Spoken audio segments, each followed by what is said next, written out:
All right, everybody, welcome back to Psychiatry Unboxed with me, the Kick Shrink, Dr. Mirza. Okay, I have somebody on the program that I've been wanting to talk to for a while, Dr. David Puder. He is one of the inspirations for doing this whole thing. And I think I said on Twitter, he's like an unofficial mentor. That surprises me. I think it's surprising that maybe you don't see yourself as that in a way. No, I don't know what I am to you, I guess. Or maybe not even just to me, but in general in the field of the world of psychiatry, right? This whole discussions of stuff. Yeah, well, I'm glad to stay a little bit aloof too. To your little fame, so it's all good. But no, I'll let you kind of introduce yourself first, and then we'll kind of jump on into all this stuff. Yeah, so I'm Dr. David Puder.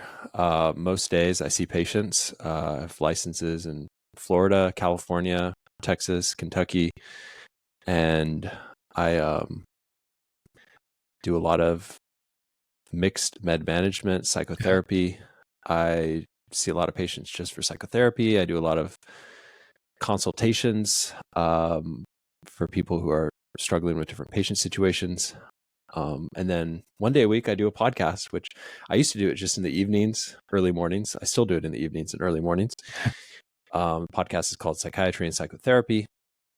And it is a podcast to train and to motivate and to inspire the next generation of mental health professionals to try to be holistic psychiatrists, providers, holistic as in not just medication, psychotherapy, exercise, diet, sleep, all of that stuff integrated.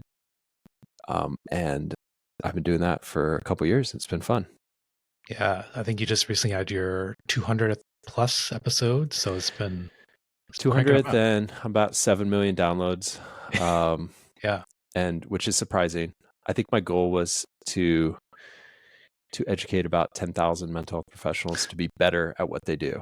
And I think that's about, I think that has been accomplished to some degree, and hopefully we'll continue to do it. I think the fun part is the international audience, people, in China, Indonesia, places that I would love to visit someday. I have a little, psychiatrist here and there that listens and enjoys it. So that's fun. Yeah, and I think it's again, that's one of the reasons why we said it was unofficial mentor, because I think, and we'll talk about this a little bit too with the whole idea of podcasting as a whole, but you reach this audience that you never would have had before, right? And you get to, by bringing people on, bringing guests on, and sharing other clinicians, medicine is this field where we learn from each other, right? We talk with each other, we learn from each other, and that's how it goes. It was that's, I think we all have learned from your guests, from yourself and your experiences. And that's very, very helpful. I think I supervise an NP, and I still subscribe to the podcast, listen every week. And if there's stuff to bring up, let's talk about it. So that's, in a way, we say that, right? So, hey, I'm a total auditory learner. Before podcasting, I listen to podcasts. I used to listen to one audiobook a week. And so I've always been a huge audio guy. Before I started my podcast, there was nothing out there. Everything was read from a journal article, very dry, no conversation. And so the way my brain learns is by hearing something. If I hear something, it just sticks. And so I knew that there would be other people out there. And I think psychiatrists are kind of uniquely like that. Yeah. Because a lot of what we do work-wise is listening, right? So a conversation just sticks, where our brains have evolved to hear and learn by conversation, not by PowerPoint, not by some monologue, by conversation. Yeah. And then, in psychiatry, and, not just psychiatry, but mental health as a whole, the work is conversations, right? We don't have the x-rays, we don't have the MRIs, we don't have the blood tests, right? We have to learn by having conversation with our patients, clients, whatever it may be. Yeah. Some think that, some types of scans are helpful. I don't tend to think so. I mean, unless they have some focal deficit, unless they have some reason for a brain scan, then yeah, sure, let's get a brain scan. But it's very rare. Maybe I'll send one person a year for an MRI, and usually it's through a neurologist, because It's There's just their expertise. Yeah. something that's suspected that's there. They're like, when you get that feeling is like, this feels neuro-y, something is going on neurologically. Let's spin the brain a little bit. Yeah. Yeah. Cool. All right. So I was like, we're going to talk about exercise and connection and empathy and all these things. But I was like, let's start off with a surprise question first and foremost. I think I was like, you post your workout videos, right? Some of them. Some of them, right? Are you a member of the 1,000 pound club? I'm above the 1,000 pound club. Yeah. So Yeah. 1,000 pound club is like, how much is your composite bench, deadlift, squat? It's not a goal of mine. I don't care. I don't care if you don't bench or squat or deadlift. It's for me, it's what helps me just stay sane. Um, it's it's a practice that I've been doing for about 5 years. Yeah. It's been, it's a weekly thing for me. So I rarely skip a week. Vacation, I'll skip a week, maybe a couple weeks out of the year, but otherwise I've found friends and colleagues and people to do basic lifts with. And so, yeah. It's so important. And again, like it's very much like no one's trying to be like, oh, how much are you benching, how much are you squatting, but it is this kind of like fun little benchmark of like, are you a 1,000 pounder? Because it's a nice even number, I guess, right? Yeah, like I said, like I rarely try for a 1 rep max. I usually just do it to do it. Yeah. And when I get stressed out, if I go through a stressful season, my lifts go down. Mm-hmm. If I'm sleep deprived, my lifts go down. I'm not a professional athlete. I have a real job. I have kids. I have real stresses. And so, yeah, I just try to keep doing it. That's my goal, is just to keep going. Yeah. All right. We'll segue this into kind of like the conversation on exercise. Unlike your show, I didn't ask you to do dozens of hours of research. We'll just go by our own personal experience, right? But let's talk about exercise and mental health. I know this is part of the holistic approach to mental health. And, we see all the people online who are like, oh, psychiatrists are just the drug dealers and they just want to put people on medication. And that's all they talk about. And nobody ever talks about exercise and stuff. I'm like, that's false, right? Well, hopefully we're changing that. Yeah. Hopefully. I mean, even when I was a medical student, I think I read the book Spark, Mm-hmm. which was a great book on cardio and the Mm-hmm. benefits of cardio on the brain. And it was like, it increases brain-derived neurotrophic factor, which is like miracle grow for the brain. And I remember reading that, and I remember thinking to myself, like, oh, this is awesome. Like, I'm going to get all my patients to exercise. Yeah. And then you start clinic and residency, and you're often dealing with people in the more sort of severe ranges of depression and anxiety, and it's hard to get them to do anything. And Right. if you push them, they feel awful. And so it's such a nuanced approach. It's part of the package. If someone hasn't gotten out of bed for years because they're so depressed, like no amount of motivational interviewing is going to get them out of bed to exercise. However, I've had a couple patients who successfully, will get out of bed only to exercise because a personal trainer comes to their house, and so it's like, I try to look for a win here and there, but by and large, it's not the main modality of treatment that I offer. I would say psychotherapy, medications, exercise is a piece of it, diet is a piece of it. It's so hard when someone is severely mentally ill to get them to do exercise. And so once they start getting a little bit better, then it's like, hey, do you want to get all the way out of depression? Yeah. We start having that conversation. Yeah. And it's that aspect where, like, again, what you're describing is severe depression. Getting out of bed to wash their face is a huge win. Yeah. And like, you want to tell them to be like, oh, just go to the gym and run on the treadmill for an hour. Like, there's a bit of a gap between these two things.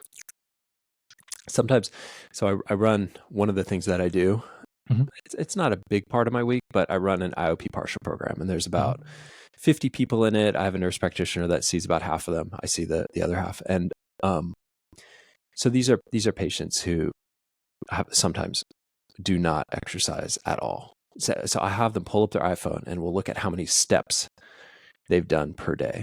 And I know if they're under 1,000 steps per day, like they're barely moving, right? Yeah. Because like I do not go for a walk every day, and I'm at Right. about 7,000. So Yeah. somehow moving about my day, I get to 7,000. Um, and so 1,000 is like so small. And so for those types of people, I'm literally trying to get them to do 2,000 or just go up. Let's go up 500 a week. And Yeah. then we pull it up 3 weeks later and they haven't moved anymore. And then I'm dealing with the shame of like, I'm not making any progress. And so I'm empathizing with how hard it is. And I'm trying to be encouraging, but not discouraging, so there's a lot of nuance with maintaining alliance, aligning their goals with movement Yeah. and the importance of it.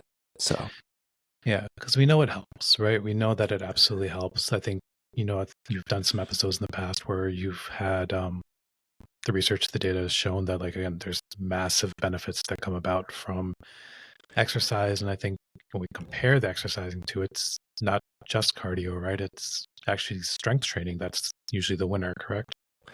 I think they're pretty equivalent. Strength training maybe in some studies and some meta-analyses, but it's hard to know sometimes if those meta-analyses are done by people who want strength training to win. So there's a saying in psychiatry is if like you have a pet modality and Yeah. you run a study, that pet modality is probably going to win by a little bit, which is why we look at these big meta-analyses. And what I could say is they're probably both important, and it's whatever gets you out of your comfort zone to do something. Yeah. It seems that more vigorous forms of and just doing enough of a dose is probably what people need. If people are more anxious, I lean into probably more cardio. If it's Mhm. depression, I'll try to get them strength training, but I really try to look for what they used to enjoy before they were Yeah. depressed or anxious. Yeah. And if I can get them doing it with other people, that's a plus. If I can get them doing it on a team, that's a plus. You know, if their personality is such that they're low conscientiousness, they're going to need a coach. They're going to need someone there with them. Yeah. You're just not going to get someone super low conscientiousness to do it by themselves. If they're super high conscientious, sometimes I'm surprised. I'll give them a prescription one time. I'll say, hey, I think you should do strength training twice a week. The ideal is doing cardio 3 times a week. If you start at like 20 minutes and work it up to about 40, that's probably ideal. You want your heart rate to be for your age, let's say they're like 40, heart rate 125 to 135 is a great range to build some, improved mitochondria function, and they'll go out and they'll execute.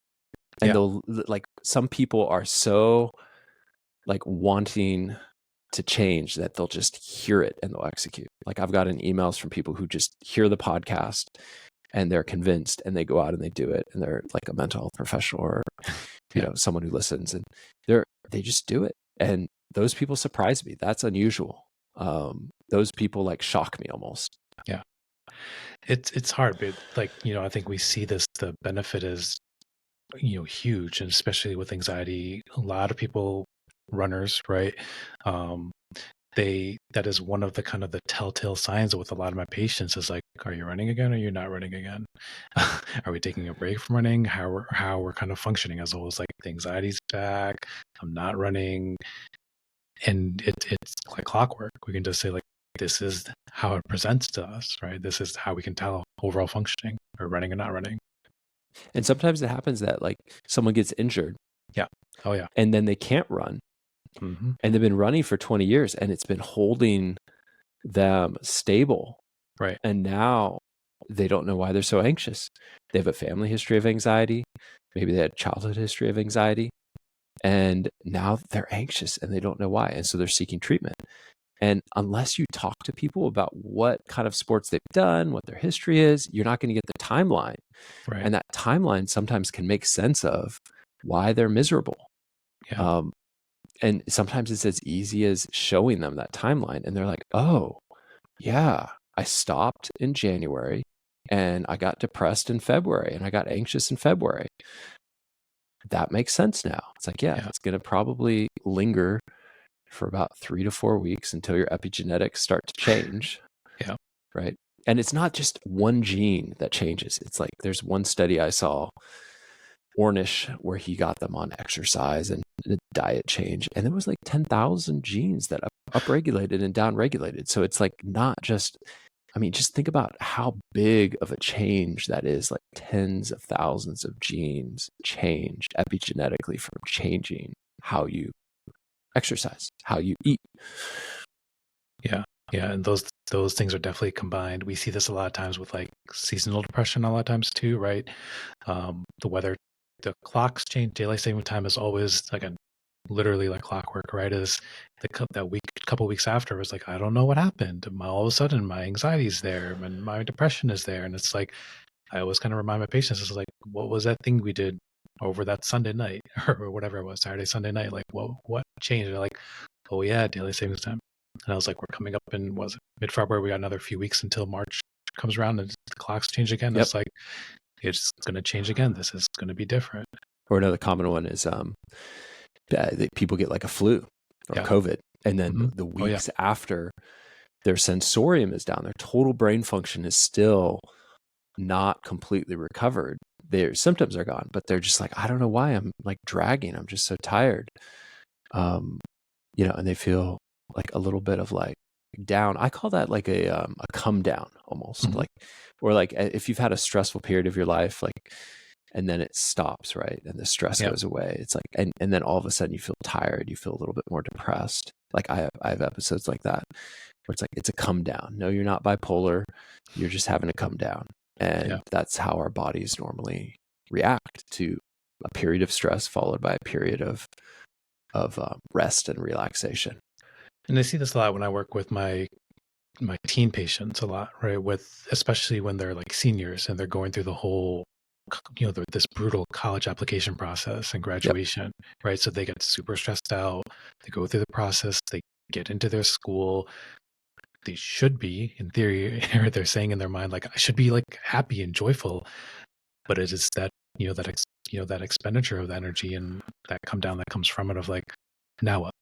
Now what do I do? Yeah, I remember after step one, just walking in the hills the day after and being like, why am I so lethargic and Hmm. tired and down? Like, I should be happy that it's over.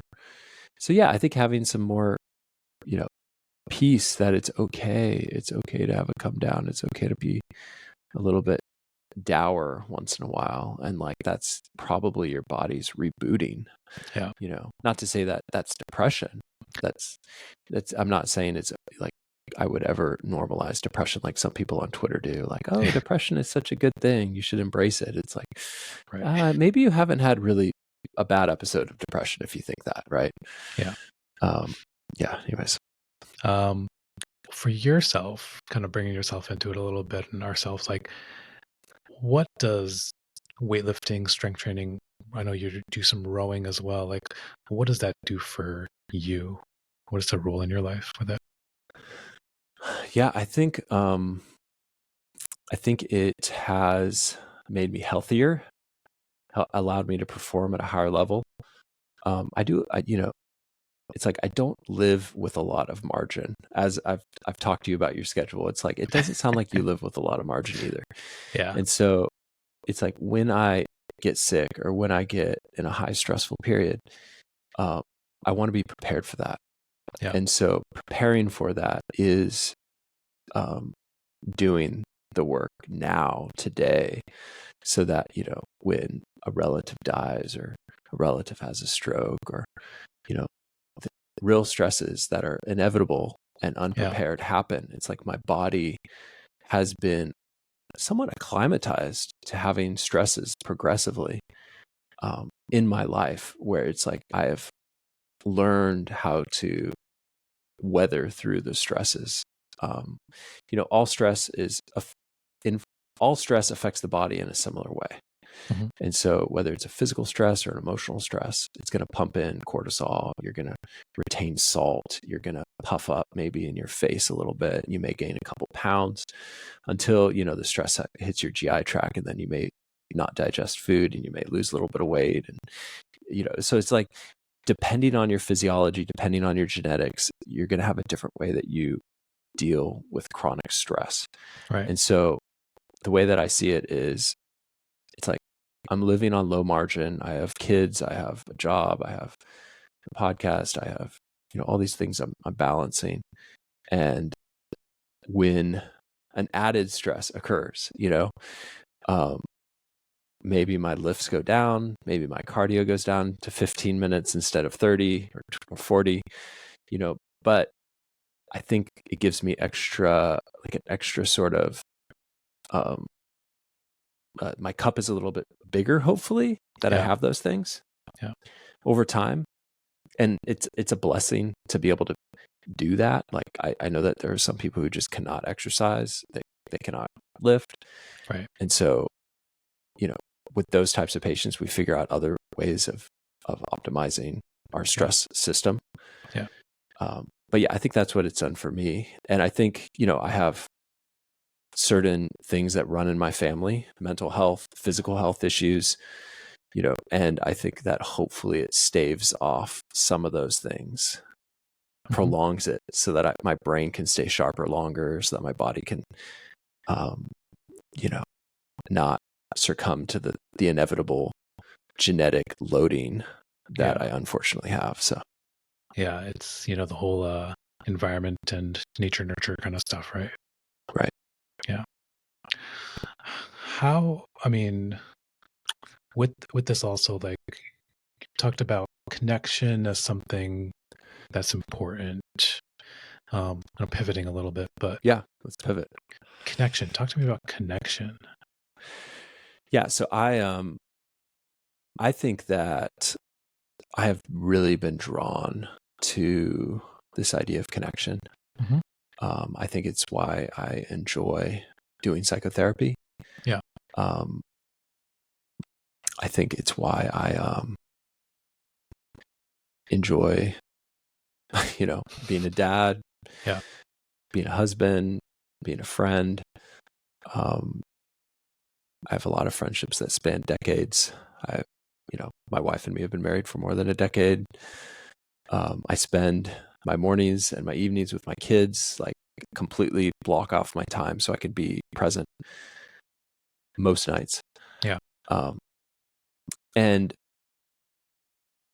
I think with the study of connection, I can see it even in my days at Berkeley, my days at Loma Linda Medical School, and in residency. I had this great mentor, Dr. Tar. I've talked about him publicly before. Yeah. Episode 200, I kind of went into a deep dive on my relationship with him. But he was like an older, highly generative mentor Mhm. who was just a master of connection. Like, I mean, that's what he studied and that's what he thought about, and he geeked out about it, and attachment theory. And so I was totally enthralled with the research, and I think it's what led me into psychoanalysis and psychotherapy, and why initially I chose a job at Loma Linda where it was like about half of what I would make if I would just go to this other job, and maybe a quarter if I would have chosen to do like this private Right. ECT thing that I got Yeah. offered. So I chose a huge pay cut. I went to a psychoanalytic institute. I was seeing psychotherapy patients under insurance panels, and you don't get paid very much for that Right. as a psychiatrist, as what Right. you could make, right? Right. But I wasn't thinking 10 years down the road. I was thinking, this is what I'm passionate about. This is what I love. Yeah. I found microexpression as like kind of a gateway for me into connection, Yeah. as kind of a small building block of the inner emotional life of myself and other people. Yeah. And I found that I was interested in some research and on connection. So I started, I built this research team, and we built the Connection Index, which studies connection between a supervisor and a supervisee. And for years, we did some studies on that and published one pivotal one. I have some research that I could publish, but it just is like on the back burner of all the projects I have. So yeah, I've been, I would go into departments and talk to them about how to get along better with residents, and I would measure the connection index on them, and some of them were high and some of them were really low, and I would have that difficult conversation with the high or with the low people Yeah. on like what they could do to potentially improve their connections. And So yeah, this has been kind of a journey of mine. And I see, okay, one of the studies I've been nerding out on recently looks at the therapist effect. Yeah. And therapist effect basically says that there are differences in the effectiveness of some therapists compared to other therapists. And Right. it seems to be not due to modality. Right. So it's not, if you're psychodynamic, you're always going to be better than CBT, or if you're ACT, you're not going to be better than CBT, or if you're, blah, blah, blah. So if you're EMDR, you're not going to be better than CBT for trauma Right. necessarily. Right. Actually, most studies say they're about even. What differs in the studies is that some therapists are better than other therapists. And so Yeah. I'm very curious about what it is. And I found this glorious paper, and it shows when they measured the adult attachment interview, there's a thing that they could measure in the adult attachment interview from therapists. So the therapist did the adult attachment interview. It's Okay. and they measured reflective function. Hmm. And it predicted 70% of the difference between the worst and the best therapists. Yeah. 70%. It's There's huge. nothing Right. I've found that has ever been that big. And I've never heard a lecture on this. And I'm doing a deep dive on like, what is reflective function? It was a measure built by Fortigi, who is the founder of mentalization-based therapy. Okay. And it's heavily attachment, the words that we use, the complexity of the nuance of the words that we use to describe our attachment figures. Can you reflect internally on what you are thinking and what they might have been thinking or feeling during different life episodes? Yeah. And, it's really hard to teach that in a book. You can't. I think it's experientially learned. I don't think I'm ever going to be able to like build a course to improve someone's reflective functioning unless they're willing to actually do psychotherapy themselves. Right. Okay. So this comes full circle with the connection is maybe part of the learning of connection is caught, not taught. It's like you have to like be experiencing it. And that's why the best therapists are the best therapists, because they are relaying without them completely knowing what they're doing. They're relaying the ability to be a little bit more reflective about your own internal world in a more accurate way. Right. And so, is it a modality that gets you there? No, it's probably a hero's journey. It's probably a journey into your own internal world and in the midst of connection. Like, it's not like you're going to get that just from reading a book. Right. You're going to get that from rubbing shoulders with someone else, looking at your transference, your counter transference and supervision, what comes up. So yeah, there's my summary.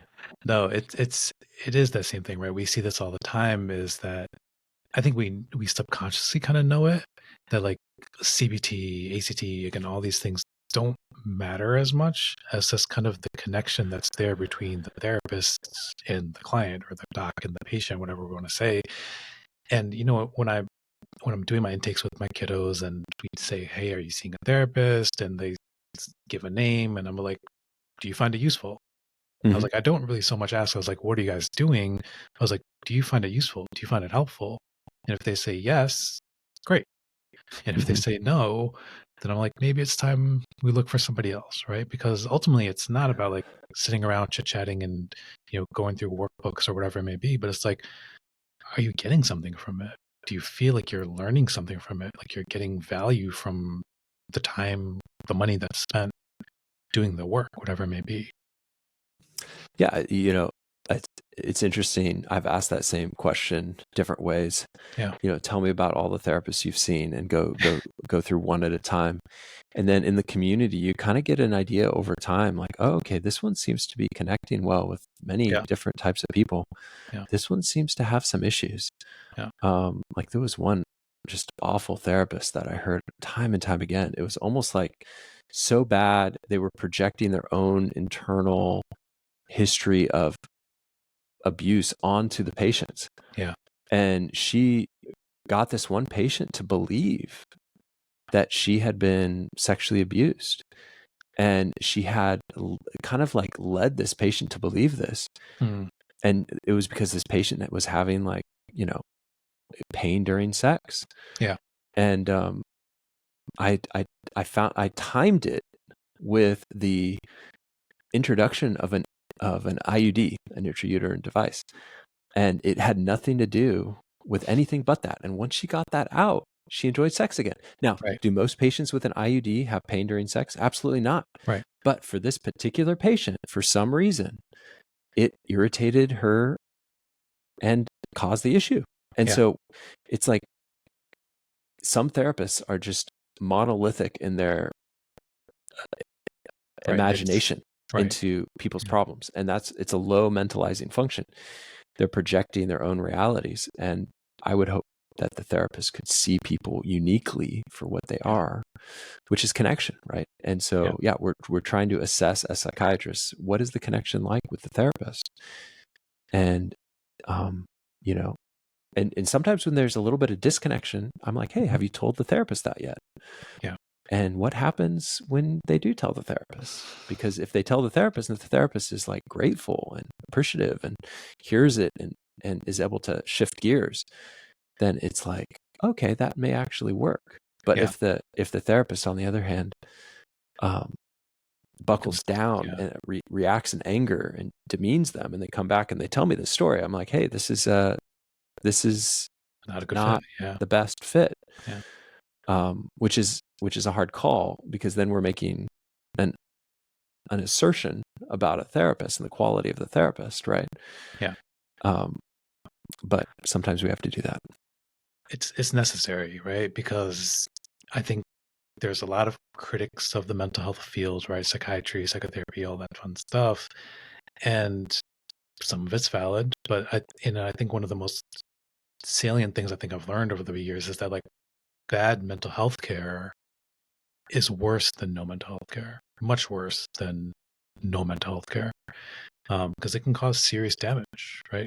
Like, the medications we know have effects, and if we're not asking about the adverse effects, if we're not specifically asking, like, are you having trouble during sex? Like, no one's going to tell us this stuff.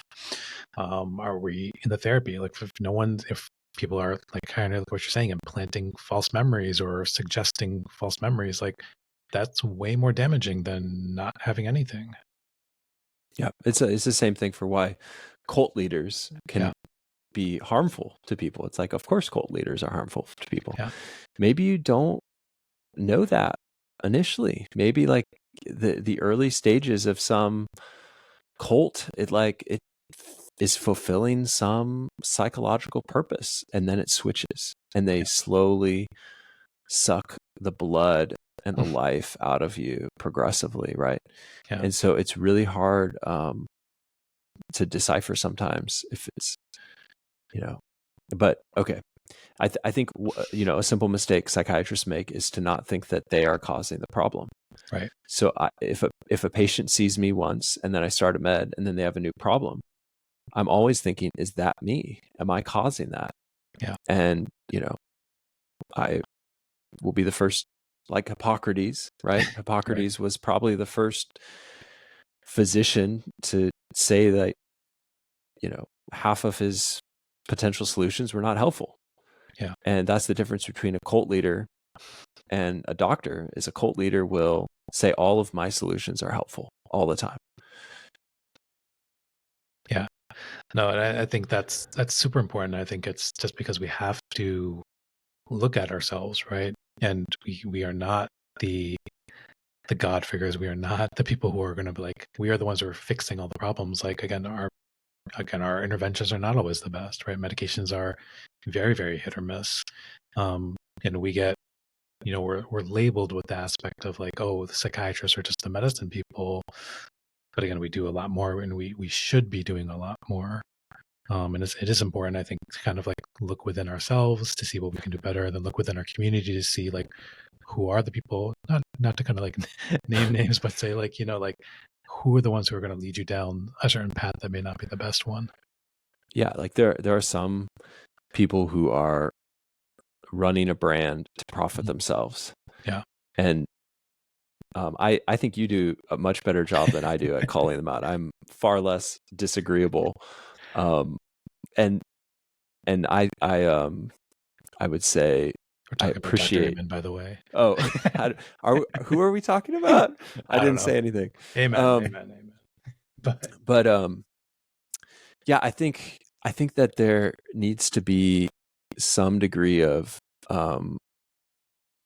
skepticism, right? That keeps people from being brainwashed, Yeah. right? So I have patients who it's like year 2, and there's still some hesitancy to do treatment. There's still Yeah. some hesitancy to do psychotherapy, but their attachment is more avoidant. And I tell them, like, look, I think your hesitancy serves a role to not be brainwashed.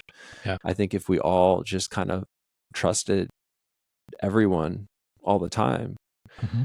we would be prone to be brainwashed and believe things that aren't true. So I think it's like healthy. In the podcast, I try to talk about placebo. Yeah. I talk about, there are a lot of treatments out there that are heavily driven by a charismatic person.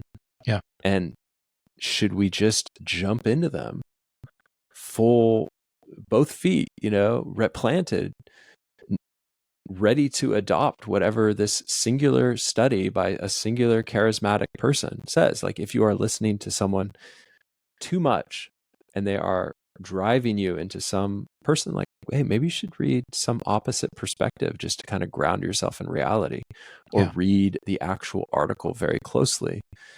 um I'm curious what happens, for example, to psychedelics and psychedelic assisted psychotherapy. Am I jumping into that? No, I'm not. I'm skeptic and watching, and I'm seeing some of the side effects of people who are doing it, and they're showing up to my office because I've had some side effects. Right. And I think my episode today would be a lot different than it was a couple years ago. When a couple years ago I was just looking at the study. Today Yeah. I'm seeing some of the patients who are not responding well Hmm. to this, and we have a very fragile group of people, often with borderline personality disorder, who are looking for new treatments, who are looking for success. And so I feel as kind of like a gatekeeper of sorts to like what works or what doesn't work.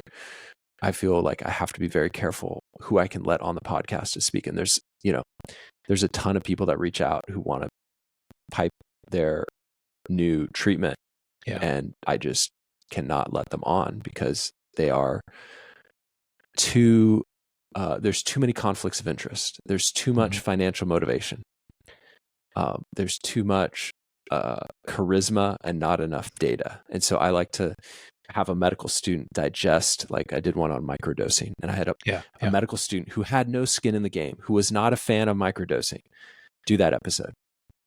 Interestingly, the resident who did psilocybin was a fan and became less a fan as we did the episodes together, because Yeah. I was able to show him like those effect sizes are good, but they're not as good as partial. Right. Like, I'm getting in my partial program effect size of 2 to 3. So I'm not going to be super impressed by this fancy new treatment when the effect size is like 1 or 1.2. Yeah. So, okay. I know. I was thinking like I loved that deep dive into the psilocybin episodes you guys did. It seems like a couple of years ago now, right? Yeah. A couple years ago. Yeah. I think that was like one of my first introductions into like what you were doing, and I was like, oh, this is fantastic. Because it was around that time. Well, a couple of years ago. It was a couple of years after I had been doing Spravato in my practice, and I was the first in the county over here to be doing it, and I had really great success with it. I thought it was fantastic. But then I'd have people that were doing it for years when it was supposed to be like a 12 session, 2 month kind of thing. And I was like, we're still doing this bravado. This is supposed to be like fix it. And, a couple months we're supposed to be good. And, we're seeing what, as we extend things out, right? Versus from like what gets an FDA approval and what's the new shiny thing into like what's the real life. And definitely, I'd get a lot of interest in people being like, oh, I want to do Spravato, or people like, I keep hearing about ketamine. I turn people away, right? We do that assessment with them, and I'd be like, I don't think you're a fit for this, right? I don't think you'd benefit from this. And that's hard when, you're like, I could be making money off of you.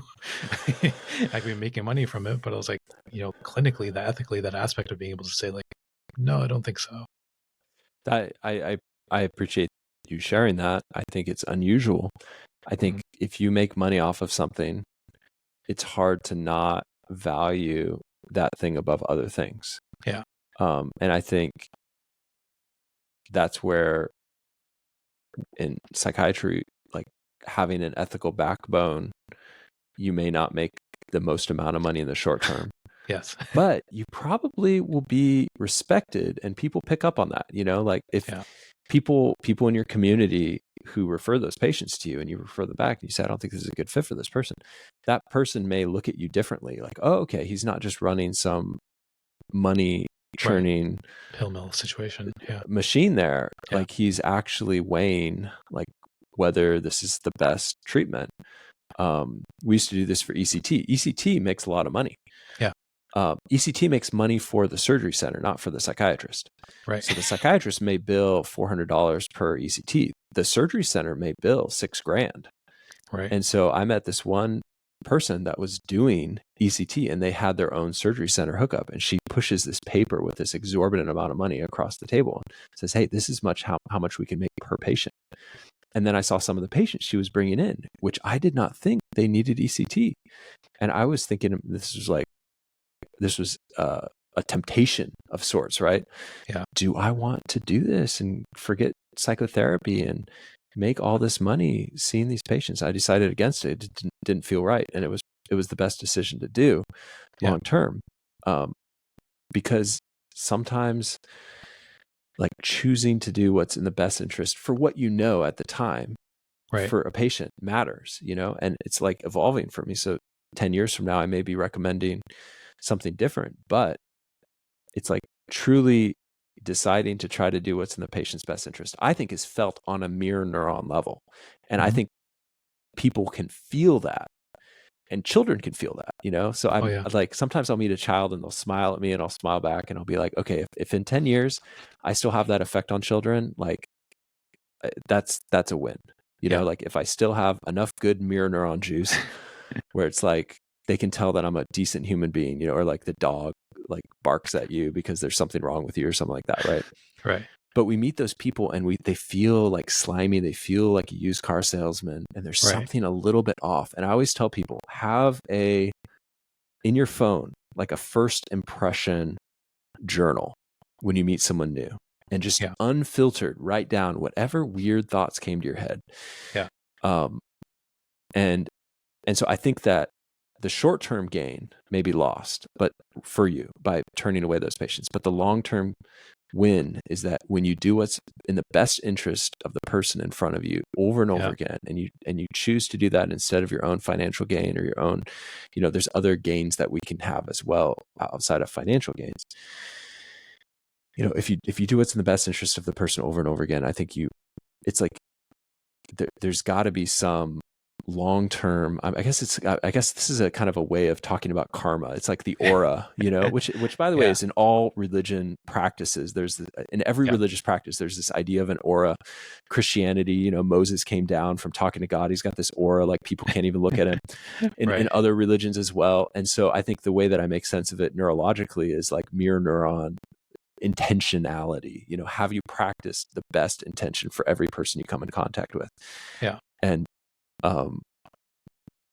yeah, so okay, We hear it though. I was like, we hear this, right, from when patients, oftentimes I'm not the first psychiatrist they're seeing, right? And I'm sure same for you too, right? They're not the first person they see. And you tell that, or they'll tell you, they're like, I went to their office and I saw the posters and the pamphlets for so and so drug or X, right? And they just felt like they were just, this is where I was going to end up. And you get that they talk about it. They say, like, this is the vibe that I was getting. They were just trying to sell this medication to me or sell this treatment to me. And that was, no matter what, this is where I was going to.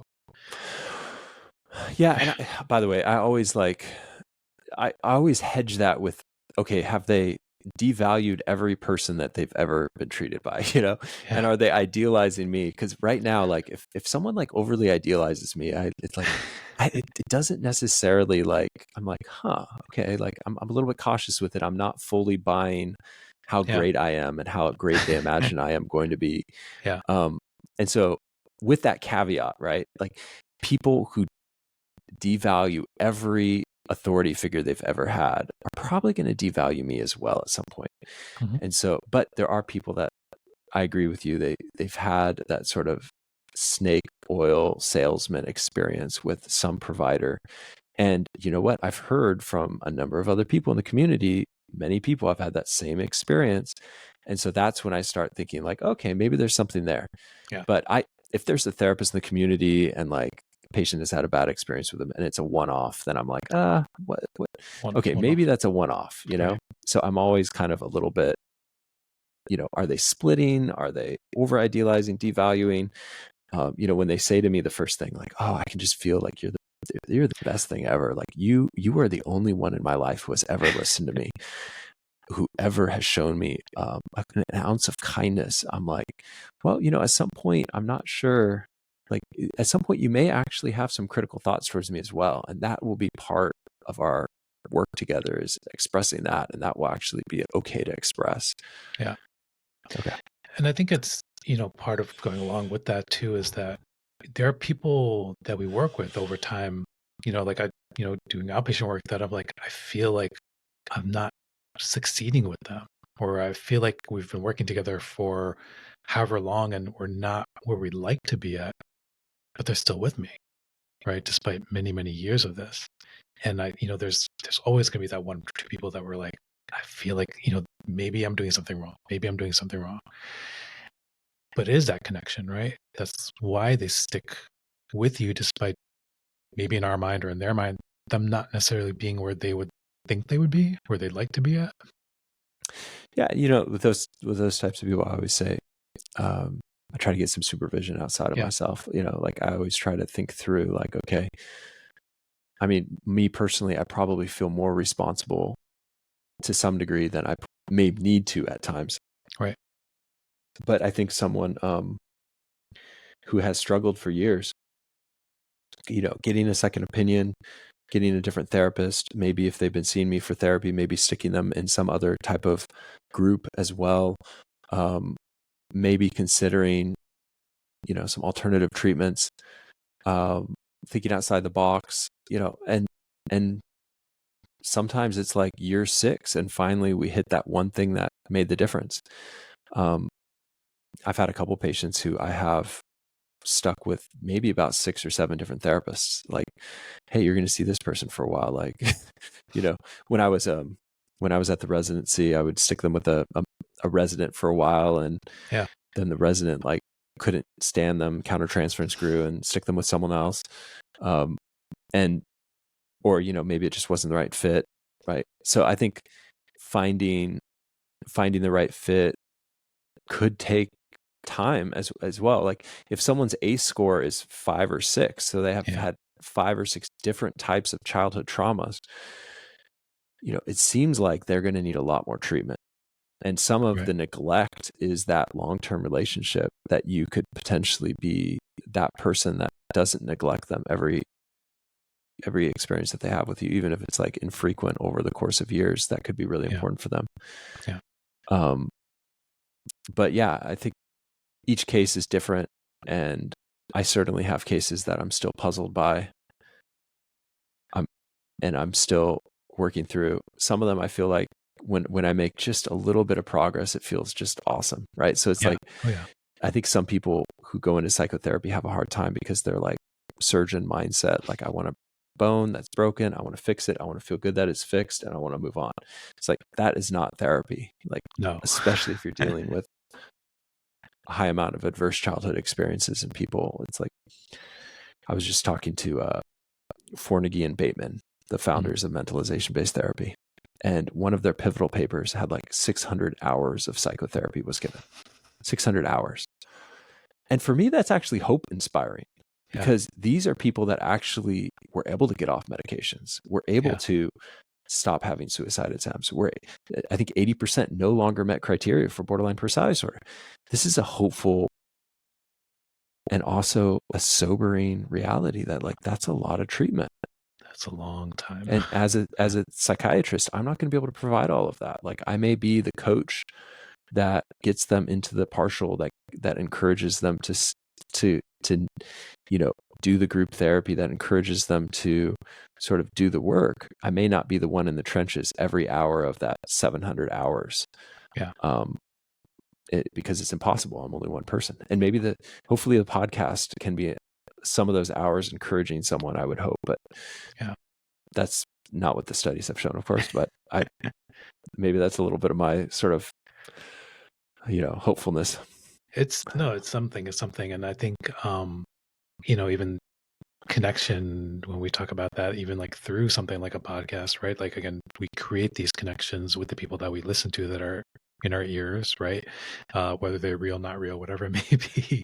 Um, but there's something that comes along with it that, again, it's another person to kind of bounce ideas off of to get other perspectives as well. Um, I listen to, like, I'm a big wrestling fan, and I listen to this wrestling podcast, a couple times a week. And again, I've never met these people in real life, but I feel like they're part of my life, right? I feel like they're, I look forward to the new episode coming every week, and maybe one day I'll go to one of their live shows. Who knows, right? But My brother did WWE. oh yeah, Tough Enough. He won Tough Enough. oh no way, Daniel he's that Puder. Daniel. Yep. Oh my goodness, I don't know if you watched that. Yeah. that was way back in the day. Yeah, Yeah. I I didn't realize actually it was like your brother. I made him the video that got him selected to be on Tough Enough. Like, I made the funniest, most creative video ever. It was hilarious. Oh my goodness, Um, that's and awesome. yeah, so that was my piece of it, and encouraging him, of course. Oh But man, he was an Ultimate Fighter for a yeah, while. yeah, Now he launches schools. He has a bunch of schools, and he goes to schools that are struggling, and he'll be like, "Hey, send me your kids that are like failing out, that are not showing up to school," and he'll get those schools in his program. He'll work with the parents. yeah. So Great. I know we got like a few minutes, but and I was just say, like, one thing too is the partial hospitalization. I do partial work with the kiddos or with adolescents, and, like, again, similar to what you're kind of describing, like that connection that's there. It's so much different from the treat 'em and street 'em of the inpatient units, right? And just you're able to kind of develop a bond over the few weeks, however long they spend with you. But I guess real quickly, what is your experience been with, like, partial programs and IOPs and doing that as your job? yeah, so these, it's like a lot of my patients are 1 hour a week appointments, Yeah, right? That I see. I'll see like different patients 1 hour a week or 2 times a week. Partial patients I see for a short amount of time, but yeah, in that short amount of time, usually, they're in, partial 7 hours a day, 5 days a yeah, week. They're in group therapy 3 hours a day, 3 days a week. So I feel like the amount of time I spend with them short, but it's consistent over months, right? So some people stay in the partial that I run 4 months, 5 months, six okay, well, months, yeah, or the IOP. And we argue successfully to get them the days with the insurance companies, usually, 30 or 40 days in in the program. And yeah, they could have an effect size of 2 to 3 from that. So it's huge. huge, yeah, But yeah, what is my role? My role is to try to catch the things that are medical. So the IOP partial that I run, California, Loma Linda, it's called the MEND program, MEND, hmm, and it's for people with medical and psychiatric issues. So occasionally we'll get a psychosomatic patient who has a real medical problem, and so I'm like, if I can catch one of those, it is so fun, right? yeah, So like if I can catch like a porphyria or like something wild, like I caught, unicorns, yeah, if I can catch a unicorn, like I'll yeah, run rheumatology labs on people, like I'll run these like different tests that no one has run. And so like I like, look through the medical chart and I'm trying to figure out this puzzle. So that's the first thing I do is like I try to do like a medical assessment. So people who think that psychiatrists don't do medicine are like, they just don't so wrong, understand what we so do. wrong, yeah, Because I need to know medicine better than the other people to catch these unicorns, right? And right, like for me, that's just so much fun, right? So yeah, I'll catch medication side effects. yeah, Someone's been put on amitriptyline and a 2D6 blocker, and so now that amitriptyline's dose is super high, and so they're coming in with cognitive dysfunction, and yeah, I'll be like, your amitriptyline's too high, let's take that off, and they'll get better in like a week so or much two, better, and the yeah, wife will be crying with joy, and those are rare moments, but they're really happy moments. So the yeah, first thing I do is I try to catch the unicorns, and I try to think outside the box, and I'll try things that people normally don't try. Like hmm, I had one person who had her ovaries taken out, and she developed a horrible, horrible pain in her mouth, and I put her on a little bit of hormone replacement. No one wanted to do that. Everyone refused it. It increased her risk of stroke 60%. All-cause mortality went from like 10 in 10,000 to like 20 in 10,000. So it's not like a huge jump in all-cause mortality. It's actually less than putting someone on an antipsychotic at that age. Yeah. Antipsychotics increase the risk a little bit too. So for me, it wasn't like a huge risk in my mind, and I showed her the studies, but she was gonna kill herself. And so I made that change, and the pain went away. And it was like this, and then the GP and the OBGYN still did not want to give her the meds. So once in a while I catch those things. The other thing I catch is when they want to discharge prematurely because they're having interpersonal conflict with the therapist. And if I can catch that and help them sort of tell the therapist, like, hey, have you told the therapist that really hurt your feelings? Sometimes that's enough, and they'll go tell the therapist, and the therapist is like mature enough to know how to handle it. So sometimes I'm catching them from discharging prematurely, and that is incredible value, because that could be the difference between them getting better and not getting better, is like, can they stay in the program long enough to get better? So Okay. Wrapping up a little bit, your self-care, I know we talked about it a bit, but besides maybe just the exercise and stuff. Self-care is like supervision, personal psychotherapy, exercise every morning, playing with the kids. I play some video games with the kids as well, with my friends. Like, what are you playing nowadays? Oh, I play Minecraft because that's what my kids play. And I'm like PvP Minecraft, like some person is getting beat by like an adult psychiatrist. Okay. It's just fun. I know I got my kids like keyboards. I got the mouses. We have a little station in the house where we're all like geared up with like, we're all next to each other playing like group PvP games. It's fun. And it's not like, it's half an hour a day, like on the weekdays, maybe 2 hours max on the weekends, so it's not like but it's fun, right? It's a fun release of enjoyment. Walks with friends, friendships like like where it's like, it's, if you have a difficult case, you discuss it with colleagues, and that kind of thing is meaningful. So, yeah. Awesome. Good. Any plugs besides the podcast, which if anybody's listening to this podcast, they should listen to your podcast too. I think the other big plug is, like, if you haven't learned microexpression, which I'll give you a free membership, Dr. Solomon. But if you haven't learned microexpression, the website is emotionconnection.com. And it is, if you don't even know what microexpression is, go listen to one of my episodes on it.